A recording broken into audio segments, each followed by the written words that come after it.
Hello, अस्सलाम वालेकुम। मैं प्रोफेसर शमीम अहमद अपने यूट्यूब चैनल पर आप लोगों से मुखातिब हूँ।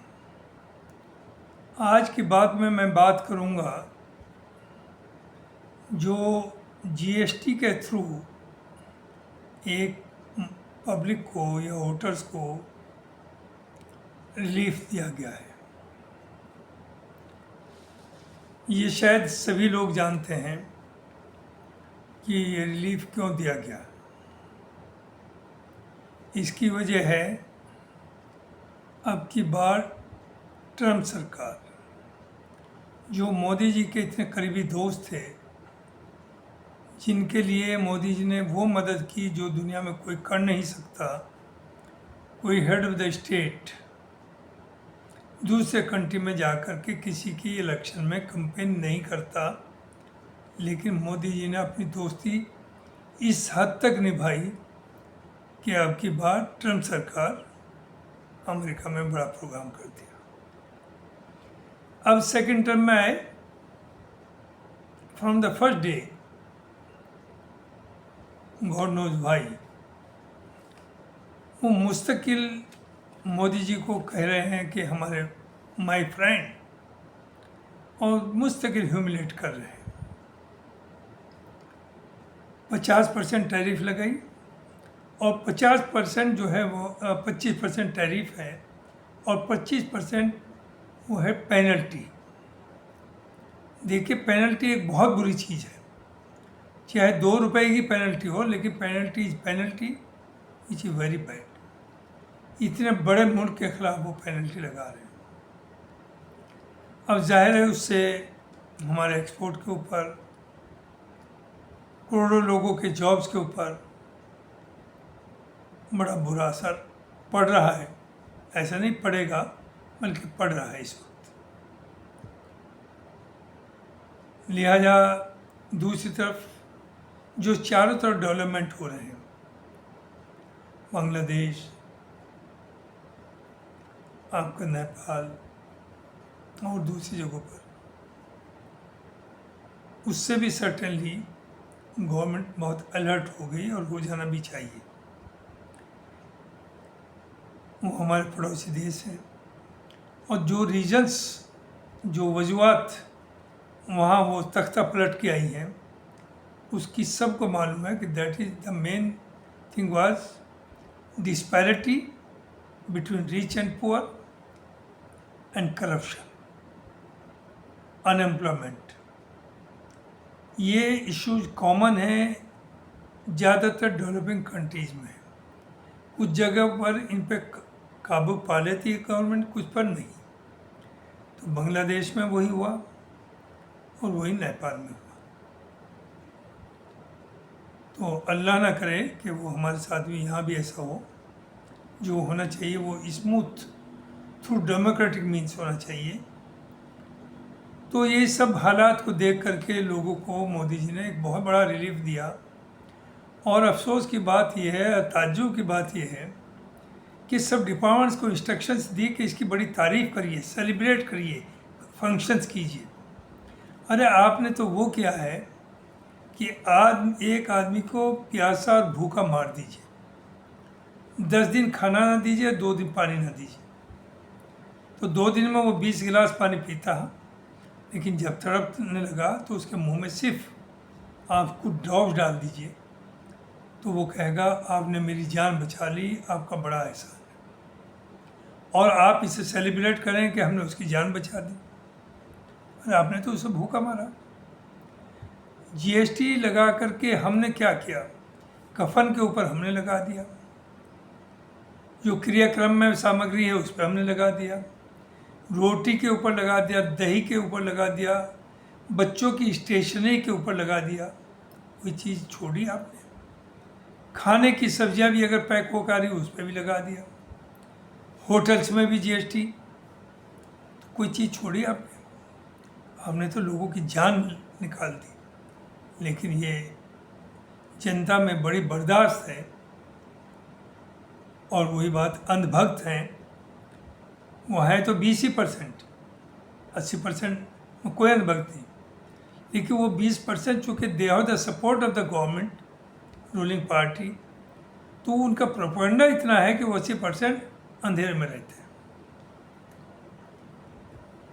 दूसरी तरफ पेट्रोल, ये टैरिफ क्यों लगी? उसका कहना है कि टैरिफ इसलिए है कि आप रशिया से तेल खरीद रहे हैं और हमने ये कहा इसे बंद करिए, आप खरीदते रहे। नो डाउट वहाँ से 30-40% कम रेट के ऊपर आपको तेल मिला, लेकिन वो जो फ़ायदा हुआ, जो तेल आया, वो पब्लिक को नहीं ट्रांसफ़र हुआ। गरीब आदमी तो वही तेल 100 रुपये में ख़रीद रहा है पर लीटर। गरीब मीन्स अमीर और गरीब। गरीब ये है कि मजदूरी करने वाले भी मोटरसाइकिल रखता है, दुकानदार भी रखता है, 3 व्हीलर चलाने वाले को भी चाहिए, स्कूटर चलाने वाले को भी तेल चाहिए। सबको आपने उनकी जान निकाल दी। पेट्रोल 60 रुपये था जब आपने टेक ओवर किया, और हर हफ्ते उसकी कीमत बढ़ती जाती थी। तो ये जो तेल इंपोर्ट हुआ, जिसकी वजह से टैरिफ लगी, उससे who is suffering? Public is suffering tariff लगने से। और फ़ायदा किसे हुआ? एक इंडिविजुअल को हुआ, अंबानी को हुआ, क्योंकि वो तेल वहाँ से सस्ता लाता था, रिफाइन किया और उसे यूरोप में बेचा। यही तो चार्ज है अमेरिका का, यही तो ट्रम्प का चार्ज है आपके ऊपर। तो उससे पब्लिक को तो कोई फ़ायदा नहीं हुआ, but no public is suffering. तो आपने उनके आंसू पूछने के लिए जीएसटी के रेट्स में चेंज लाए। तो ये आपने कोई बहुत बड़ा एहसान नहीं किया, आपने पहले ही जो जैसे जीएसटी लगाई थी वही गलत लगाई थी, और उसमें ऑफिशियल्स ने भी जो कॉम्प्लिकेशंस थे, दुनिया भर का पैसा कमाया। मारा गया कौन? छोटा बिजनेसमैन, गरीब आदमी। वही तेल की बात है। तो यही मुझे कहना था इस बारे में। और दूसरी चीज़ और एडिशन करूँ कि जो ये गवर्नमेंट ने जो किया है कि पेट्रोल की कार व्हीकल 15 साल के बाद स्क्रैप सेंटर पे जाएगी और डीजल की 10 साल के बाद। देखिए, it's a very serious issue. ये सिर्फ आप ऑटोमोबाइल मैन्युफैक्चरर को सपोर्ट देने के लिए, उन्हें प्रमोट करने के लिए आपने डिसीजन लिया। होना ये चाहिए कि वाकई अगर गाड़ी ख़राब है, पोल्यूशन क्रिएट कर रही है, तो उन्हें आप वीड आउट करिए, उन्हें बाहर निकालिए। एक सीनियर आदमी है, 70 साल का रिटायर्ड आदमी है, उसकी आमदनी बहुत मामूली है, कमज़ोर भी हो गया, मार्केट में पैदल नहीं जा सकता। वो एक छोटी कार रखता है और वो कार महीने में ज़्यादा से ज़्यादा 100 या 150 किलोमीटर चलती है, और हो सकता है वो टोटल जो चली हो 15 साल में पेट्रोल की अगर है तो ज़्यादा से ज़्यादा 30-40 हज़ार ही किलोमीटर चली होगी। उसका क्या बिगड़ गया? टैक्सी में तो कार एक साल में 1.5-2 लाख चल जाती है किलोमीटर, लेकिन जो प्राइवेट गाड़ी है, जो बुजुर्ग लोग हैं, उन्होंने 60 के पास, रिटायर होने के आसपास गाड़ी खरीदी और अब वो 70-75-80 के हैं, तो उनकी गाड़ी हार्डली 20-25 हज़ार किलोमीटर चली है, अच्छी कंडीशन में। तो आप कहें कि 10 साल के बाद वो स्क्रैप हो जाएगी, उसे आपको बाहर फेंकना है। अब ये बताइए वो दूसरी गाड़ी कैसे खरीदेगा? उसके पास ना तो आमदनी है, ना उसके पास पैसा है। तो आप कुछ चंद लोगों को प्रमोट करने के लिए ये फार्मूला लाए हैं, जिसमें एक तो जो स्क्रैप सेंटर बनेंगे डिस्ट्रिक्ट्स में, वो करोड़ों और अरबों रुपए का इधर उधर करेंगे मामला। चूँकि एक गाड़ी के आप 10-20 हज़ार रुपये देंगे, उनके टायर और इंजन इधर उधर निकाल करके वो एक गाड़ी जो लेंगे 5 या 10 हज़ार में, उसमें 50 हज़ार कमाएंगे। एक तरफ तो उन्हें फ़ायदा पहुंचाएंगे, दूसरी तरफ ऑटोमोबाइल ज़ाहिर है उनकी कारें बिकेंगी, मैन्युफैक्चरिंग होती रहेगी। तो उन्हें प्रमोट करने के लिए तो होना ये चाहिए कि गाड़ी का इंस्पेक्शन हो, और ये भी देखा जाए कि उसका ओनर किस एज ग्रुप में है।